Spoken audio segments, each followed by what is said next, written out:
Whilst we're on the module of fats and oils, I'm going to show you today about making a rich shortcrust pastry. A rich shortcrust pastry has an egg in it, so that obviously enriches the dough, and it's better for when we're making sweet products like egg custards or apple or other fruit pies. So I'm going to show you today how to do the rich shortcrust, and then that can be used in any of your pastry recipes that involve sweet products. So the first thing that I'm going to do is sieve the flour. It's a plain flour. I'm going to sieve that in, obviously to get rid of some of the lumps, to remove the to get rid of some air particles, put some air particles through it, so it's a lovely fine mixture. Then once that has been added in, I'm going to be adding in an equal mixture of fat, butter and lard. So the ratio is 2 to 1. So I've got 200 grams of plain flour today, and then I've got 100 grams of the fat. So lard and butter. The butter's really good because of the colour and the flavour. The lard is excellent because of the texture. So the lard itself helps create that short, flaky texture that we want to see in pastry. And this is a rich short crust. So the short crust relates to shortening, and that's where we are coating the flour in particles of fat to give it a waterproof coating.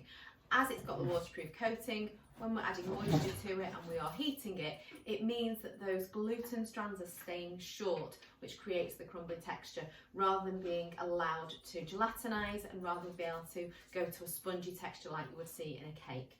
So I'm going to use my fingers, tips of my fingers now, to rub in.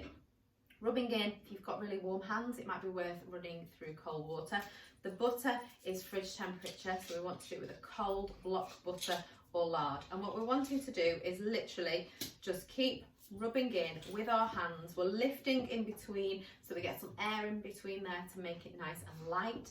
But I'm rubbing and I'm pressing with my fingers all the way through until all of the fat has been rubbed in and coated those flour particles. I'm going to keep going like this for a couple of minutes, and we're looking for what we call a breadcrumb consistency. So once I've reached that breadcrumb consistency, I'll show you what that looks like, and we'll move on to forming the pastry dough.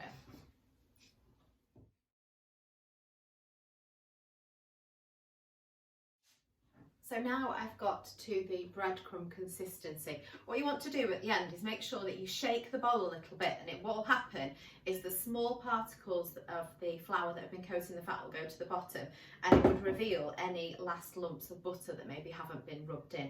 Because what we don't want to end up with in your pastry is a lump of butter, because as it starts to cook, that butter will turn from a solid to a liquid, so it'll go from a fat to an oil, which then could leave a hole in your pastry if it's not got the flour mixed in with it. So it's really important to rub that in.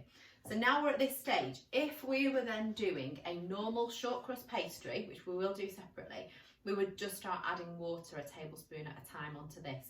But what we're doing is an enriched one, which is obviously for sweet products. So we're going to stir in the sugar, and then if you stir in that sugar, that in itself could then be crumble. So this on it as it is, just like that, with the sugar stirred in, could then be coated over the top of fruit, still demonstrating the shortening process. It's still giving a waterproof coating to create that crumbly texture, but it's just not as a piece of pastry. So without the water and just adding the sugar, that obviously could then be crumbled. What we're going to do obviously is make ours into this rich shortcrust pastry by using an egg instead of the water. Now, all eggs come slightly different sizes. You can buy medium, large or extra large eggs, but the quantities obviously inside then are very, very different. So what we want to make sure, a little bit like when we're making pastry ourselves with water, is we only add what we need. If you pour the whole egg into there and your egg is quite large, then you may end up with it being too liquidy, too sticky, and then you're going to have to start backtracking and putting flour into it can then make the dough quite tough, because that flour obviously will then start to gelatinize with the liquid because it's not coated in fat. So I'm going to just mix, beat the egg up ready, and then I'm going to pour it in gradually. So you don't want to add it all in at once. Like I said, we want to treat this almost like it is our water. So it's our liquid, it's binding it together.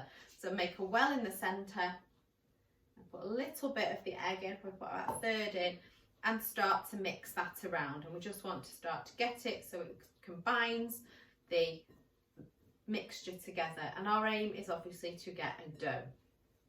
So that now is starting to form lumps. you want to try pushing it together, because the last thing you want is to put too much liquid in. So I'm just going to add a little bit more egg, mix around again and see if I can form it. You don't have to use all of that egg. So this is really starting now to form quite big lumps. So I want to really push my hands in now, and if I can, form this into a dough without using that last part. Obviously, if you have to use that last part, then that's absolutely fine, but you just don't want your dough to be sticky. So pushing it all around. You can see I'm getting quite a lump there now of dough, got a little bit left. So I'm going to try and really squeeze through, because there will be sticky parts in this dough that could actually collect up those last parts of the crumble mixture to make it into one. So I can see now I've near enough got all of this combined into one without having to use all of that egg, and it just means it'll be easier to roll out. So if I then added the rest of the egg, I'd then have a really sticky mixture, like I said, but actually trying to roll it out could be a little bit of a nightmare. And enriched dough is naturally quite a moist dough, so it does make it a little bit more difficult to roll out anyway. So whatever you can do to stop it being too sticky, I would try it. So now I've got my pastry. So that pastry is a short crust, enriched short crust dough. This needs to rest because we've got it quite warm. We don't want to be melting that butter. So we're just going to rest that. You can pop it in the fridge for half an hour. As it's a little bit harder, it will then be easier to roll out as well. While it's soft like this, it's sticky. As I said, it'll start to stick to the rolling pin and it can make it quite difficult. So leave that to rest, and then that can be used for egg custard. It could be used for a chocolate tart. It could be used for any sort of fruit pie. But that is the basis of an enriched short crust pastry.